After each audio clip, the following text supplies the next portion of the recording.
సంవత్సరం కూడా దేవుడు గత సంవత్సరం ఈ సంవత్సరం మరి ఒక అర్ధ గంటలో నూతన సంవత్సరంలో అడుగు పెట్టుటకు ముందు ఈ సంవత్సరం ప్రారంభంలో గత సంవత్సరంలో ఈ సంవత్సర ప్రారంభం గురించి దేవుడు కొన్ని సంగతులు మనకు వివరించాడు, మాట్లాడాడు. ఆ మాటలను బట్టి దేవుని బిడ్డలారా పూర్తిగా స్వతంత్రించుకున్నటువంటి వ్యక్తులుగా కొందరు మిగిలిపోయారు, స్వతంత్రించుకున్నటువంటి వ్యక్తులు కొందరు నిలబడ్డారు.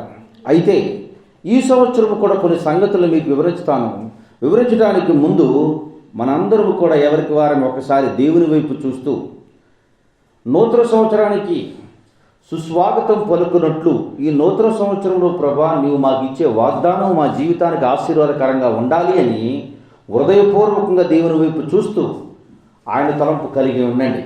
దేవుని వాక్యాన్ని చదువుకుందాం. యెషయా గ్రంథము 42వ అధ్యాయము 9వ వచనం.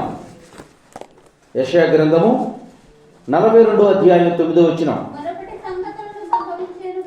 మునుపటి సంగతులను సంభవించెను కదా, కొత్త సంగతులు తెలియజేయుచున్నాను.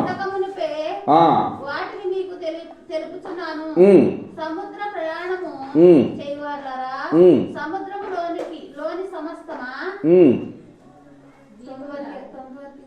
9వ వచనం మళ్ళీ ఒకసారి చదవండమ్మా. మునుపటి సంగతులు సంభవించును కదా, కొత్త సంగతులు దేవుడు ఏం చేస్తున్నాడంటండి? మునుపుడు సంగతులు సంభవించినాయి అంటే ఏం జరిగినాయి? జరిగిపోయింది. మునుపుడు సంగతులు ఏమయ్యాయి? జరిగిపోయాయి. ఇప్పుడు దేవుడు ఏం చెప్తాడు? ఈ నూతన సంవత్సరం కొత్త సంగతులను తెలియజేయుచున్నాడు. మునుపుడు సంగతులు అయిపోయిన దాన్ని ఎవరు ఏం చేయకూడదు, జ్ఞాపకం చేసుకోవడానికి ఏమీ లేవు. ఎలాగేనంట, ఓ భార్య భర్త పోట్లాడుకుంటున్నారంట. పోట్లాడుకుంటా ఉంటే ఒక పెద్ద మనిషి మధ్యకి వచ్చి ఏంటయ్యా మీ సమస్య అంటే భార్య చెప్తుందంట. ఏమని చెప్తుంది అంటే, నా భర్తనండి అసలు ప్రేమించట్లేదమ్మా, నా పుట్టింటి వారు అంటే నాకు చాలా ప్రేమ అన్నాడంట. చాలా ప్రేమ, నన్ను ఎంత ప్రేమించేవాళ్ళు అంటే నా పుట్టింటి వారు ఈరోజు వెళ్ళి నన్ను వద్దు అనరు, ఈయన ఒక మాట వద్దని చెప్పాలని వెళ్ళిపోతానని చెప్పాడంట. అప్పుడు భర్త వచ్చి ఒక మాట చెప్పాడంట, నిజంగా మీ తల్లిదండ్రులు మీ తల్లిదండ్రులు ఎక్కువ నిన్ను ప్రేమిస్తున్నారు, నేను ఎక్కువ ప్రేమిస్తున్నాను, ఒక విషయం చెప్తే దానికి సమాధానం చెప్పమని చెప్పారంట. చెప్పమనంటే పెళ్ళి అయిపోగానే రేషన్ కార్డులో నీ పేరు తీసేశారు. రేషన్ కార్డులో నా పేరు ఎక్కించుకున్నా. కొన్ని రోజులు అయిన తర్వాత ఆధార్ కార్డులో పేరు మార్పిచ్చేసి తీసేశారు. ఆధార్ కార్డులో నా పేరు ఎక్కించుకున్నా. ఆస్తులు నీ పేరు మీదనే మొత్తం తీసేశారు. నా ఆస్తులు నా పేరు మీద నిన్ను ఎక్కించుకున్నా. ఇప్పుడు చెప్పు, ఎవరు ఎక్కువ ప్రేమిస్తున్నారు నన్ను? ఎవరు ఎక్కువ నిన్ను ప్రేమించారు? ఒక పూట వెళ్తే 2 ముద్దలు పెట్టేవాళ్ళే తప్ప ఏం చేసేవాళ్ళు కాదు. పేర్లు తీసేసిన వాళ్ళు పేర్లు ఇచ్చిన వాడిని నేను ఇప్పుడు నిన్ను ఎక్కువ ప్రేమిస్తున్నారా వాళ్ళు ఎక్కువ ప్రేమిస్తున్నారా చెప్పమని చెప్పారంట. ఎవరు ఎక్కువ ప్రేమిస్తున్నట్లు లెక్క అమ్మా? జరిగిపోయిన సంగతులను జరిగిపోయింది. ఇప్పుడు ఏ సంగతి ఆలోచించమన్నాడు దేవుడు? కొత్త సంగతులను గురించి జరిగిపోయిన విషయాలను గురించి మనం ఏమి ఆలోచించుకున్నా అవి రావు. అందుకే అంటాడు దేవదేవుడు, పాతవి గతించిన సమస్తము నూతనమాయను. పాతవి మొత్తం అయిపోయినాయి. సంతోషాలు అయిపోయినాయి, కన్నీళ్ళు అయిపోయినాయి, శ్రమలు అయిపోయాయి, ఇబ్బందులు అయిపోయాయి, ఆనందకరంగా ఉన్నవి కూడా అయిపోయాయి. అవి తలంచుకున్నా మళ్ళీ అవి తిరిగి రావు.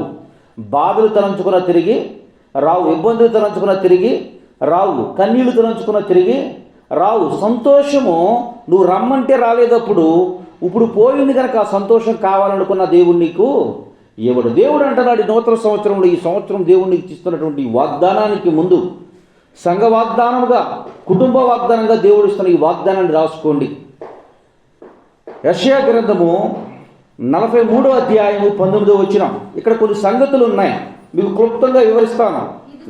43వ అధ్యాయము 19వ వచనం. ఇదిగో నేను ఒక నూతన క్రియను చేయించున్నాను, ఇప్పుడే అది మొలుచును, మీరు దాన్ని ఆలోచింపరా.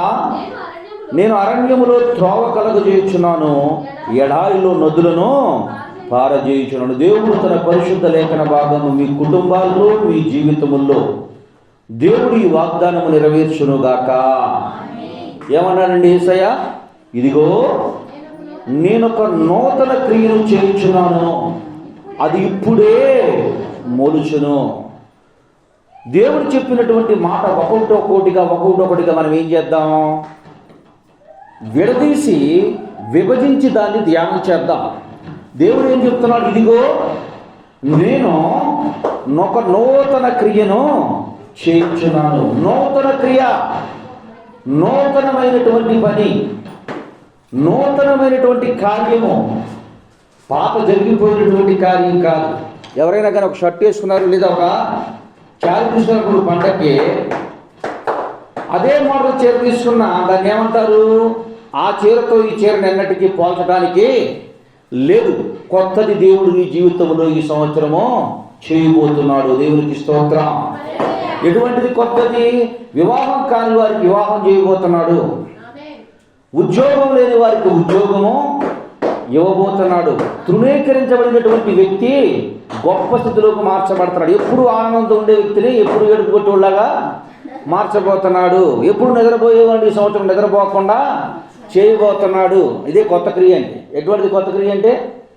నేను దేవుని సేవలో రావడానికి ముందు దేవుడు నాకు ఇదే వాగ్దానం చేస్తే నేను అనుకున్నాను చేస్తున్న ఉద్యోగం నాకు ఇంకా ప్రమోషన్ వస్తుందేమో కానీ దేవుడు ఎక్కడ పిలిచాడు?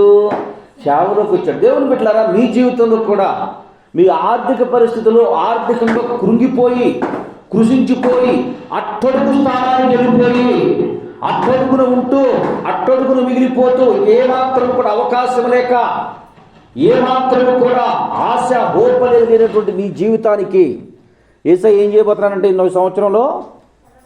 యేసయ్య ఏం చేయబోతున్నాడు ఈ సంవత్సరంలో? నూతన క్రియ, నువ్వు ఊహించినటువంటి క్రియ, నీ ఊహకు అందనటువంటి క్రియ, నీ ఆలోచనకు కూడా అర్థం కానటువంటి క్రియను దేవుడు నీ జీవితంలో జరిగించబోతున్నాడు. దేవుడు సహాయం ఎక్కడి నుండి లేదు. సహాయం ఎక్కడి నుంచి రావాలంట? యెహోవా యొద్ద నుండే. ఎవరు చేస్తున్నారు ఈ క్రియ? యేసయ్యే చేస్తున్నాడు. ఎవరు చేస్తారండి ఈ క్రియ? దేవుడే చేస్తాడు. నేను ఒక నూతన క్రియను చేయుచున్నాను. నీ జీవితంలో నువ్వు ఊహించినట్టు చేయడు దేవుడు. నువ్వు ఊహించుకున్నట్టు జరగదు దేవుడు. నూతన క్రియ అంటే ఈ సంవత్సరం షర్ట్ ఇచ్చాడు కదా, షర్ట్ పైన ఇంకొక షర్ట్ ఇవ్వడం.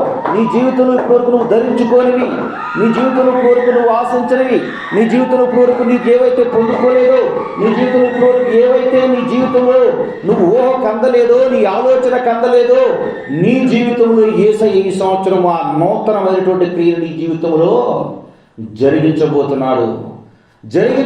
దేవుడు అంటున్నాడు. ఉద్యోగం లేనివాడికి ఉద్యోగం ఇస్తాడు, వివాహం వారికి వివాహం ఇస్తాడు. వ్యవసాయం ఎప్పుడు చేస్తున్నటువంటి వ్యవసాయం ఎప్పుడు ఆశీర్వాదకరమైనటువంటి ఒక గొప్ప స్థితి ఇస్తాడు. వ్యాపారంలో ఉన్నతమైన స్థితిలోకి తీసుకుని అని దేవుడు చెబుతున్నాడు. దేవుని బిడ్డలారా, ఎప్పుడు నేను సంతోషంగా ఉంటాను. నా కష్టం అంటే ఏంటిదని కష్టం పడేవాడిని చూసి హేళన చేసే నీ జీవితంలో దేవుడు ఈరోజు ఈ సంవత్సరం తీసుకెళ్ళిపోతున్నాడు. నిన్ను నాకు బాగా కొమ్ములు వచ్చేసాయి, ఎవడు నా దగ్గర లెక్కలేదు, నేనే ఎవడైనా నా దగ్గరికి అనుకున్న స్వభావమైనటువంటి నెబుకద్నెజరు మనుషుల వాడిని ఎక్కడ తీసుకొస్తున్నాడు దేవుడు? గడ్డిని మేపపోతున్నాడు. అహంకార దృష్టితో ఎవరైనా నా ముందు తలదించుకోవాలి, ఎవరికైనా భయపడనుకున్న వ్యక్తిని ఎక్కడ కూర్చోబెడతాడు దేవుడు? సరిసి కింద ఎట్లా కూర్చోబెడతాడంటమ్మా?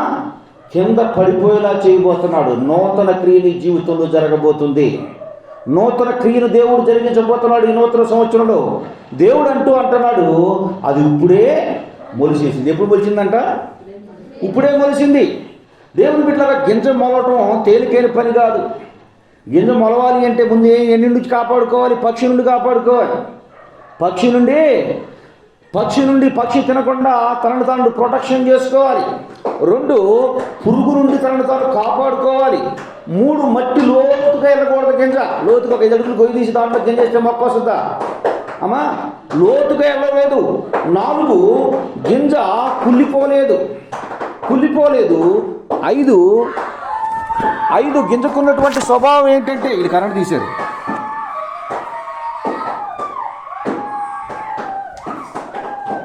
5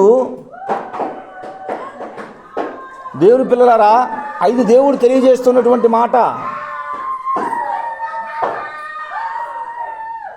5 కలుపులో కలిసిపోలేదు మొక్క. కలుపులో ఏకమైపోలేదు, కలుపులో ఏకోపించలేదు. దైవ గ్రంథంలో దేవుని బిడ్డలారా చాలామంది కూడా ఏమైపోయారంటే గింజ అయితే మొలిసిందని పక్షి మింగేసింది, పక్షి ఎత్తుకెళ్ళిపోయింది. ఆదాముకు ప్రప్రథమ కుమారుడే ఎవరు? కయ్యోను. ఆదాముకు మొట్టమొదటి కుమారుడు ఎవరండి? కయ్యోను. ఏమైపోయాడు? పక్షి ఎత్తుకుపోయాడు, పలింపులేనటువంటి వ్యక్తిగా బ్రతికాడు.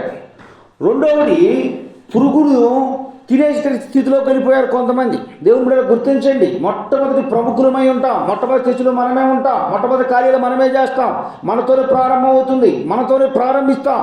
కానీ పురుగు ఎత్తుకుపోకుండా చూసుకోండి. పురుగులు తెగబడిపోతాయి, పురుగులన్నీ దాంట్లో ఉంటాయి. పురుగు ఎక్కడి నుంచో ప్రత్యేకించి రావాల్సిన అవసరం లేదు, ఎక్కడి నుంచో ఎంటబడి రాదు పురుగు. అసలు చెప్పండి, పురుగు ఎక్కడ నట్టు పెడతావు? అన్నం వండి ఏం చేయకుండా 4 రోజుల తర్వాత ఏం పడతాయి? దాంట్లో ఏం పడతాయమ్మా? ఎక్కడి నుంచి వస్తాయా? ఎక్కడి నుంచి రావు. దేవుని గారు గుర్తించండి, కత్తిని వాడకపోతే కత్తి ఏమైపోద్ది? చెదలబెట్టిపోద్ది, మట్టి తినేస్తుంది. మట్టి తినేయటం కాదు, తనంతట తానే ఏమైపోద్ది? వాడలేనటువంటిది ఏదైనా సరే, వాడబడనిది ఏదైనా సరే తనను తానే చంపేసుకుంటుంది. కయ్యోను వాడబడవలసినటువంటి వాడు పక్షికి అప్పచెప్పుకున్నాడు. తన జ్యేష్ఠత్వం మొట్టమొదటి పుట్టిన కుమారుడు ఏమైపోయాడు? పురుగులాగా పడిపోయాడు. రెండోది ఏం చేశారండి? ఇప్పుడు పక్షికి అడ్డపడ్డ, రెండోది పురుగుకి అడ్డం పడిపోయారు. ఎవరండి పురుగుకి అడ్డం పడిపోయింది? ఎవరు? పురుగులాగా మాడిపోయింది ఎవరు?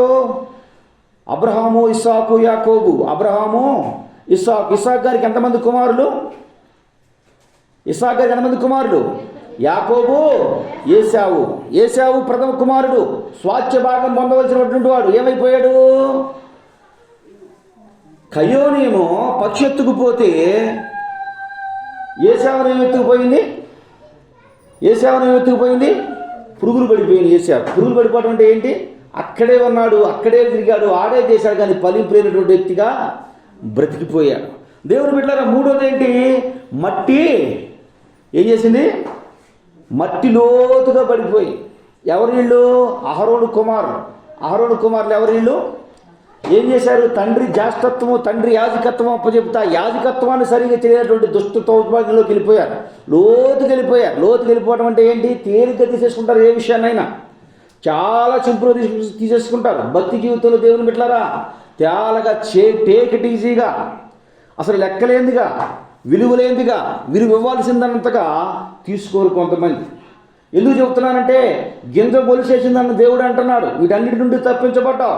యోసేపు వలె తప్పించబడ్డావు, కయ్యోను వలె తప్పించబడ్డావు.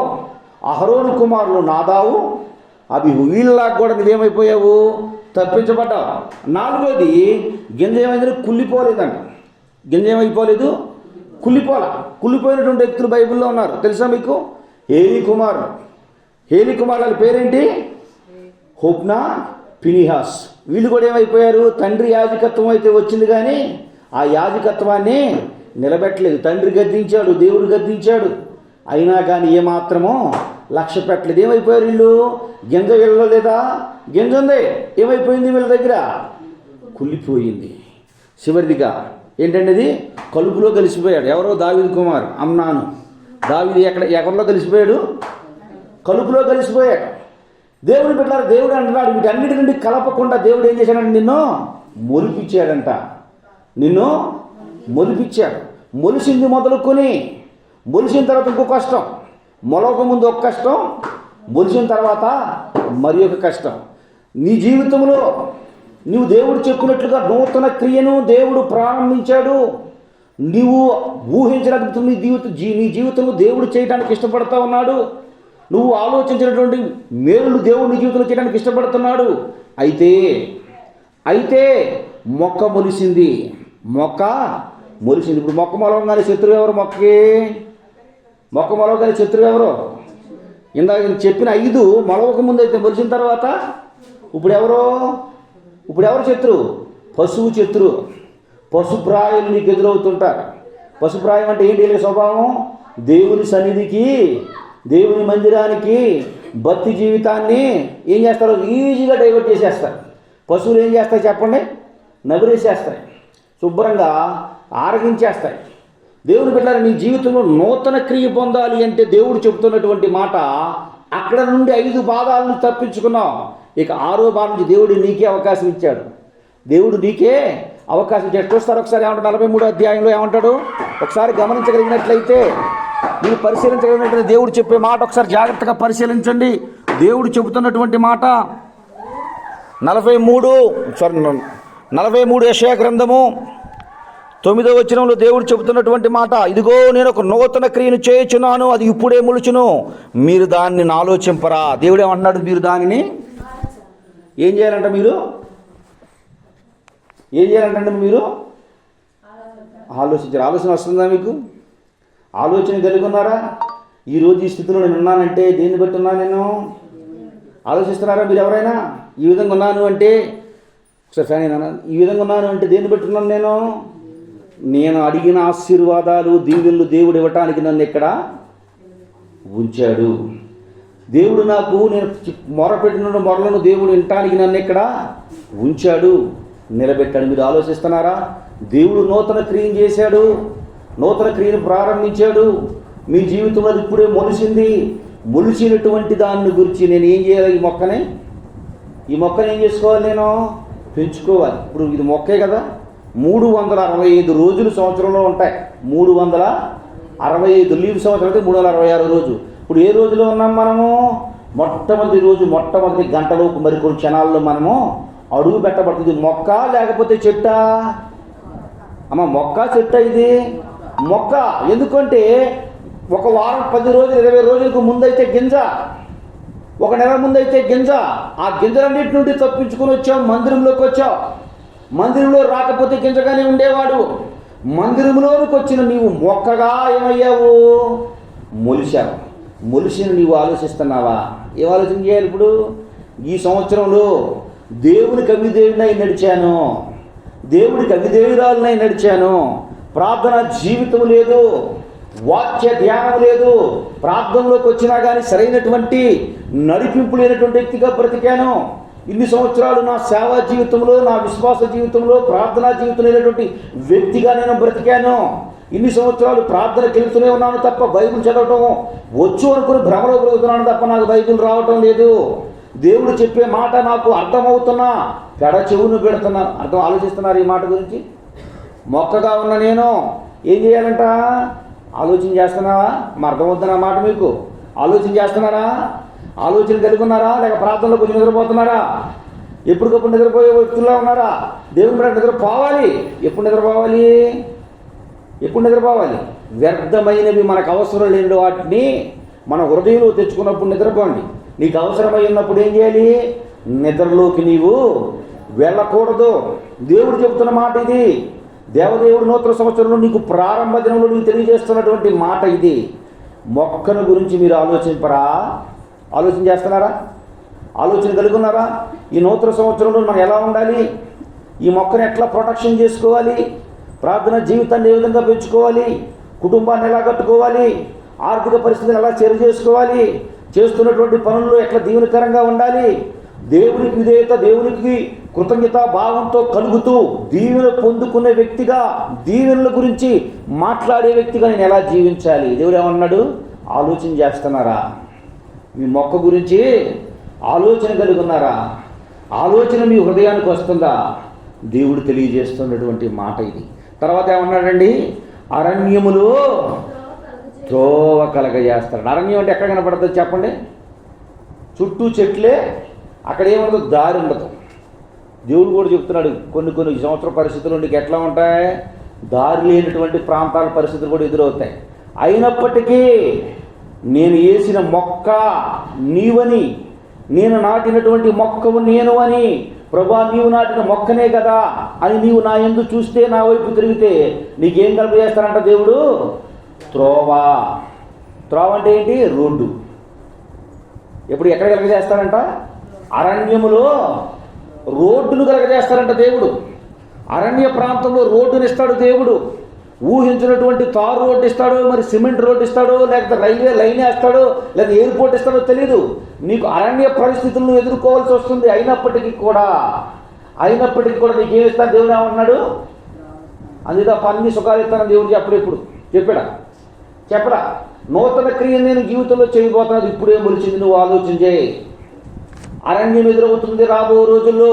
ఆ అరణ్యంలో నీవు నా యందు విశ్వాసం ఉంటే నీకేం కలగజేస్తాను నేను? త్రోవ. తర్వాత ఏమన్నాడండి? ఎడారిలో ఎప్పుడు చెట్లే ఉండవు, అప్పుడప్పుడు కూడా ఏమొస్తాయి? ఎడారులు వస్తాయి. ఎడారులు అంటే ఎడారి ఏముంటుంది? ఎప్పుడు చుట్టూ ఇసుకే తప్ప ఏమీ కనపడదు. అక్కడ చెట్లు తప్ప ఏమీ కనపడదు. ఒంటరితనంతో బ్రతకవలసిన పరిస్థితి ఎదురవుద్ది. కృంగిపోయిన పరిస్థితుల్లో ఎదుర్కోవాల్సిన పరిస్థితి వస్తుంది. అయినా నా యందు విశ్వాసంతో ఏం మారుతాయంటే అక్కడ నదులు నది కాదు, వాటర్ ట్యాంక్ కాదు, వాటర్ బాటిల్ కాదు, దేవుడు ఇచ్చేది ఏం చేస్తారంటండి? నదులు బాగా చేస్తారంట దేవుని బిడ్డలారా. యేసయ్య తెలియజేస్తున్నటువంటి మాట ఈ 2025లో దేవుడు నీ జీవితంలో చేయబోయే మేలుల గురించి దేవుడు ముందే ప్రకటిస్తున్నాడు. ఒక నూతన క్రియ నీ జీవితంలో నీ ఇప్పటి వరకు ఊహించిన అద్భుతం నీ జీవితంలో దేవుడు జరిగించబోతున్నాడు. రెండు అది ఇప్పుడే మొలిచేసింది. ఎప్పుడు మొలిసింది? ఇప్పుడే మొలిచేసింది. మొలిసిన దాన్ని ప్రొటెక్ట్ చేసుకోవాల్సినటువంటి ఆలోచన నీకుంది. ఏ ఆలోచన కలిగి ఉంటావు? ఇప్పుడు ఈ ప్రార్థన ముగితే ఒక 5 నిమిషాలు 10 నిమిషాలు మనం ధ్యానంలో ఉంటాం. ఏం గుర్తు రావాలి నీకు? అయ్యా 24 అయిపోయిందయ్యా, 25లోకి వెళ్తున్నానయ్యా, 24లో చాలా ఆదివారాలు ఎగ్గొట్టానయ్యా, ప్రార్థనా జీవితాలు చాలా ఎగ్గొట్టానయ్యా, ప్రార్థన చేయకుండా అందరి ముందు డ్రామాలు ఆడుతూ ఉన్నానయ్యా, భక్తి వెళ్ళిన వ్యక్తిగా నేను నటిస్తూ బ్రతికానయ్యా. నీకు తెలుసు ప్రభా, నీకు తెలుసు ప్రభా. చెప్పండి. ఇప్పుడు మేము అందరం వచ్చేసి ఇంటికాడ ఏమున్నాయి? కోళ్ళు బయటే ఉన్నాయి, బళ్ళు బయటే ఉన్నాయి, అన్నీ బయటే ఉన్నాయి. అందరం వచ్చేస్తున్నామని ప్రార్థన మిస్ అవుతుందని సీసీ కెమెరాలు పెట్టించేది వాళ్ళని. సీసీ కెమెరాలు ఏం చేస్తున్నాయి? రికార్డ్ చేస్తాం. దేవుని బట్టి చెప్తున్నానమ్మా, సీసీ కెమెరాలు పెట్టించాం. ఎందుకని? 4 కెమెరాలు పెట్టించాం 4 వైపుల నుంచి. ఏ వైపు నుంచి దొంగోడు వచ్చినా పట్టుకోవచ్చు ఈజీగా. ఏసైకి దొరికిపోతావు. దొరికిపోయే టైంలో నేను దొరకముందే ఏసైతే ఏం చెప్తావు నువ్వు? అయ్యా ఆ దొంగతనం చేసింది నేనే ప్రభా, ఆ ఆశీర్వాదం బాగొట్టుకుంది నేనే ప్రభా, ఇది నాదే ప్రభా. చెప్తావు చెప్పవా? దేవుడు చెప్పేది అదే. ఈ నూతన సంవత్సరంలో ఆ తప్పు చేయను ప్రభా. ఈ నూతన సంవత్సరంలో ప్రభా ఈ వ్యర్థమైనటువంటి వైపుకు నా హృదయం తిప్పనయ్యా ప్రభా. నీకు వేరుగా ఉండి ఏమి సాధించలేనని ఆలోచన వాక్యం నాకు తెలిసినప్పటికీ కూడా మన ప్రభు వేలేని చెప్పి పక్కకు దూకుని వెళ్ళిపోయాను. నువ్వు ఆయన కూడా ఏమనుకున్నాడు? మన బిడ్డలే అని పక్కకి ఐస్ క్రీమ్ తీసుకునే అబ్బాయి దగ్గరికి వెళ్ళి మన ఐస్ క్రీమ్ అబ్బాయి ఇలాంటి ఐస్ క్రీమ్ అబ్బాయి కూడా ఏమన్నాడు? మనకు తెలిసిన బాబు అని పక్కకి వెళ్ళిపోయాడు. ఆయన ఇవ్వలేదు, నువ్వు తీసుకుని అట్లాగే జరిగిపోయిందయ్యా. ఈసారి అట్ట కాదు ప్రభా, నేను ఏం చేస్తా ప్రభా? నిలబడతాను ఆయన. ఈ సంవత్సరం బలంగా నిలబడతా ప్రభా. నిలబడటానికి నాకు శక్తి లేవు ప్రభా. ఆలోచన చేస్తున్నావా? నూతన క్రియ నా జీవితంలో జరగాలి. మొలిచినటువంటి దాన్ని నేను స్థిరంగా నిలబెట్టుకోవాలి, ఆశీర్వాదకరంగా ఉండాలి ప్రభా.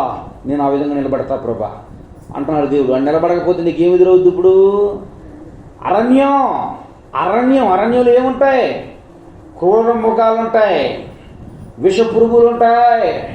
నీ శబ్దం ఎవరికి వినపడదు. ఎక్కడుంటాయి? క్రూర మృగాల నోట్లో పడతావు. జాగ్రత్త. నువ్వు ఆలోచన లేకపోతే తర్వాత దేవుడు ఏమంటున్నాడు? నువ్వు నన్ను గట్టిగా పట్టుకుంటే, గట్టిగా జ్ఞాపకం చేసుకుంటే. ఏం జ్ఞాపకం చేసుకోలేసాయండి? గట్టిగా జ్ఞాపకం అంటే ఏంటి? ఏంటమ్మా? గట్టిగా జ్ఞాపకం అంటే ఏంటి? నిద్ర అవుతుంది. ఏం చెప్పాము గట్టి జ్ఞాపకానికి? గట్టిగా వేసి గట్టి జ్ఞాపకం చేసుకోవటం అంటే ఏంటి తెలుసా మీకు? గట్టి జ్ఞాపకం చేసుకోవటం అంటే ఏసైని ఎట్లా గట్టి జ్ఞాపకం చేసుకుంటారు? ఎక్కువసేపు జ్ఞాపకం చేసుకుంటే గట్టి జ్ఞాపకం చేసుకున్నట్ట? అసలు మర్చిపోకపోవటమే గట్టి జ్ఞాపకం చేసుకోవటం. అర్థమైందా మీకు? మర్చిపోకపోవటమే గట్టిగా అరవటం కాదు. మర్చిపోకుండా ఉంటేనే నువ్వు గట్టిగా అరవాల్సిన పని లేదు. గట్టిగా అరవాల్సిన పని ఉందా? గట్టిగా అరవాల్సిన పని లేదు. మనం చూడండి, మన లోపల ఉన్న అన్ని అవయవాలు ఆకలి అయినప్పుడు మనం గట్టిగా అరిచినా గట్టిగా అరవై ఒకేసారి అరుతాయి. ఏం చేస్తాయి? టయానికి బెల్లు కొడతాయి. టయానికి ఏది కావాలి అది కొట్టేస్తాయి. కొట్టంగానే ఏం చేయాలి? మనం దాంట్లో బొక్కేసేయాలి. ఏం చేస్తుంది? మళ్ళీ లోడ్ అయిపోయి మళ్ళీ పనిచేస్తుంది. అలాగే దేవుడు చెబుతున్నటువంటి నన్ను జ్ఞాపకం చేసుకో, మర్చిపోవద్దు. మర్చిపోకుండా జ్ఞాపకం చేసుకో. నీకు అప్పుడు ఏం కలగజేస్తానన్నాడు దేవుడు? అరణ్యములో త్రోవ. మూడోది ఏంటి? ఎడారిలో నదులు. ఏ ప్లేసు లేని చోట, ఆదరణ లేని చోట, ఎక్కడ ఎవరు కూడా స్థిరమైనటువంటి ఒక ధైర్యాన్ని నీకు ఇవ్వని చోట నేనేం చేస్తాను, నీవు నా యందు విశ్వాసం ఉంచి ఉన్నావు కనుక నేను అతనిని తప్పించి అతను విడిపించి అతనిని గొప్ప చేయుదును. అతను నా నామం విరిగినాడు. 91 కీర్తన అంటాడు కదా, అతను నా నామం విరిగినాడు కనుక అతన్ని విడిపించి గొప్ప చేయుదును, దీర్ఘాయువు చేత అతనిని తృప్తిపరచుదును. ఎవరన్నారు ఈ మాట? దేవుడు అంటున్నాడు. దేవుని బిడ్డలారా జాగ్రత్తగా చేసుకోండి. చెప్తారు ఒకసారి, ఈరోజు దేవుడు చెప్పిన మాట మనకి ఈ సంవత్సరం, నేను ఒక నూతన క్రియను చేయుచున్నాను, నేను ఒక నూతన క్రియను చేయుచున్నాను. ఇదే జ్ఞాపకం. దేవుడు ఈ సంవత్సరం నా జీవితంలో గొప్ప కార్యం చేస్తాడు. రోజు వెళ్ళే కూలి పనికి కాదు, ఏ పని చేస్తాడు, ఏదో దేవుడు గొప్ప కార్యం చేస్తాడు. ఏం చేస్తాడు? వానరం చేస్తాడేమో, గొప్ప కార్యం యేసయ్య నా జీవితంలో చేస్తాడంట. ఎప్పుడు వెళ్ళి అప్పులు అడగడం కాదు, నేనే అప్పు ఇచ్చే సరి తీసుకొస్తాడేమో దేవుడు. ఎట్లా? ఆయనకు సమస్తము, ఆయనకు అసాధ్యమైంది ఏది లేదు. దేవుడు చెప్పాడు, మొలిసింది మొక్క ప్రారంభించావు ఈ రోజుతోనే, ఆ మొక్కని ఏం చేసుకో, నువ్వు పిచ్చెట్లని దాని మీద పడితే ఏమైపోతుంది? మొక్క మొలిసినా గింజ గులిపోయినా ప్రయోజనం లేదు. ఈరోజు ప్రార్థనకు వచ్చిన తర్వాత ప్రార్థన మానేస్తే దీవెనలు రావాలంటే రావు. ఈరోజు తీసుకున్న తీర్మానం సుస్థిరంగా లేకపోతే ఏమైపోద్ది? ఏ బైబిల్ గ్రంథంలో ఇస్కరియోతు యొక్క వాగ్దానాలు లేవా? ఉన్నాయా లేవా? 12 సింహాసనముల మీద మీరు కూర్చుని ఇశ్రాయేలులు 12 గోత్రాల వరకు తీర్పు తీరుస్తారు. ఏం చేసిన తర్వాత? యేసయ్యని అమ్మేశాడు. యేసయ్యని అమ్మడం అంటే తెలుసా మీకు? అవసరమైతే యేసయ్య నీకు స్తోత్రం, లేకపోతే నీతో నాకు ఏ సంబంధం లేదు అంటమే యేసయ్యకు నీకు అమ్మేసుకోవడం. దేవుని బిడ్డలారా గుర్తించండి, ఆయన సన్నిధిలో కూడి ఉన్న మనందరము కూడా ఏం జ్ఞాపకం చేసుకోవాలి? నేటి నుండి నూతన క్రియ నా జీవితంలో దేవుడు చేస్తున్నాడు. నన్ను ఆలోచించుకోమంటున్నాడు. నేను ఎలా పెంచుకోవాలి? ఈ మొక్కని పెద్ద వృక్షంలాగా ఎలా పెంచాలి? మొక్క అయిన తర్వాత పశువులు వస్తాయి, పశువుల నుంచి ప్రొడక్షన్ చేసుకోవాలి. పశువుల తర్వాత ఇంకేమొస్తాయి? పశువుల తర్వాత ఏమొస్తాయమ్మా? కొంతవరకు ఆ చెట్టుని చుట్టూ కట్టుకుంటే ఒక చెట్టు ఒక ఎత్తే అయిన తర్వాత ఆ పశువు దానికి ఎందుకు వచ్చి ఏం చేస్తుంది? నివాసం చేస్తుంది. ఆ తర్వాత ఆ చెట్లో నుండి చక్కని ఇగుళ్ళు వస్తాయి, ముదురాకు వస్తుంది, పువ్వు వస్తుంది, పిందులు వస్తాయి. ఆ పిందులు వచ్చినప్పుడు అనేక తుమ్మిదులు దాని మీద వస్తాయి. ఆ పువ్వు రాలిపోకుండా జాగ్రత్తగా చేసుకుని ఆ తర్వాత ఒక కాయను కాపించి కాయను పండు అవుతుంది. మళ్ళా 26లో ఏమవ్వాలి మనం? దేవుడు మా జీవితంలో గత సంవత్సరం చేసిన వాగ్దానం దేవుడు ఈ సంవత్సరం గొప్పగా ఘనంగా చేశాడు. వారం వాగ్దానం తీసుకున్నా కానీ, ఈ సంవత్సరం కూడా వాగ్దానం తీసుకున్నా కానీ ఎప్పుడు వేసిన గొంగడ అక్కడే, ఎక్కడున్న పరిస్థితి అక్కడే ఉన్నట్లు ఉండకూడదు. దేవుని బిడ్డలారా, దేవుని గ్రంథంలో చాలా స్పష్టమైనటువంటి మాటలు దేవుడు తెలియజేశాడు. చూడండి, ఆయన చెప్పినటువంటి మాట, ఎడారిలో త్రోవను కలగజేస్తానంటే ఋతుమ ఎడారి బ్రతుకు ఋతుమదే, ఏ దారి లేదు. దేవుడు ద్వారాలు తెరిచాడా ఋతుమ విషయంలో? దేవుని బిడ్డలు అలాగే మీరు గమనించగలిగినట్టు ఎడారిలో అరణ్యములో అరణ్య హోదన చేస్తున్నటువంటి ఋతుమ జీవితాన్ని ఘనంగా మార్చిన దేవుడు, అలాగే ఎడారి బ్రతుకుతున్నటువంటి హన్నమ్మ జీవితంలో గొప్ప ప్రవక్తనిచ్చాడు. నదులు పారతాయని దేవుడు తెలియజేస్తున్నాడు కనుక ఈ మాటలు జాగ్రత్తగా మీ హృదయంలో తలపోసుకొని దేవుడిచ్చి వాగ్దానాన్ని హృదయపూర్వకంగా అంగీకరించి ఆయనతో సంతోషించు కృపాస్థితి దేవుడు మీకు అనుగ్రహించి మీ హృదయమును ఆనందంతో నింపునుగాక. ఆమేన్. దేవుని బిడ్డలు అందరూ మోకరించండి, దేవుని వైపు చూడండి, దేవుని తలంపు కలిగి ఉండండి. ప్రభా, మోకరించలేని వారు మీరు ఏ స్థలం ఉందో నా స్థలంలో కూర్చోనండి. వేరు తలంపు హృదయంలోనికి రానియొద్దు. ఎందుకంటే ప్రభా, ఇంకా కేవలం కొద్ది నిమిషములు మాత్రమే ఈ యొక్క 2024వ సంవత్సరంలో చూస్తున్నాం ప్రభా. ఇక 2025వ సంవత్సరము నూతన మాసంలోనికి, నూతన సంవత్సరంలో అడుగు పెడబోతున్నాము ప్రభా. అయ్యా, ఈ సంవత్సరంలో జనవరి ప్రారంభంలో నీకు ఎదురైన కష్టాలను జ్ఞాపకం చేసుకో, సంతోషాలను జ్ఞాపకం చేసుకో, ఎదురైన ప్రమాదాలను జ్ఞాపకం చేసుకో. నువ్వు చేస్తున్న ఉద్యోగంలో, వ్యాపారంలో, వ్యవసాయంలో నీకు ఎదురైన ప్రతి పరిస్థితిని జ్ఞాపకం చేసుకో. దేవా, నువ్వు కాపాడావు ప్రభు. అయ్యా, నువ్వు చెప్పిన మాట తండ్రి నా జీవితంలో నెరవేర్చావు, కానీ నేను తీసుకున్న తీర్మానానికి ప్రభు సరిగా లేనటువంటి వ్యక్తిగా బ్రతికాను. నేను తండ్రి నీ ఎదుట గత సంవత్సరం గొప్ప తీర్మానాన్ని కలిగి ఉన్నాను. ఈ సంవత్సరం బట్టి ఆ తీర్మానాన్ని నేను సంవత్సరాంతం నిలబెట్టుకోలేకపోయాను. నూతన సంవత్సరంలో అడుగు పెట్టబోతున్నాను.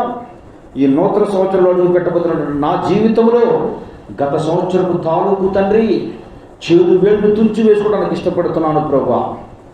గత సంవత్సరపు తాలూకు కష్టాలు, కన్నీళ్లు ప్రభా, నాకు ఎదురయ్యాయి.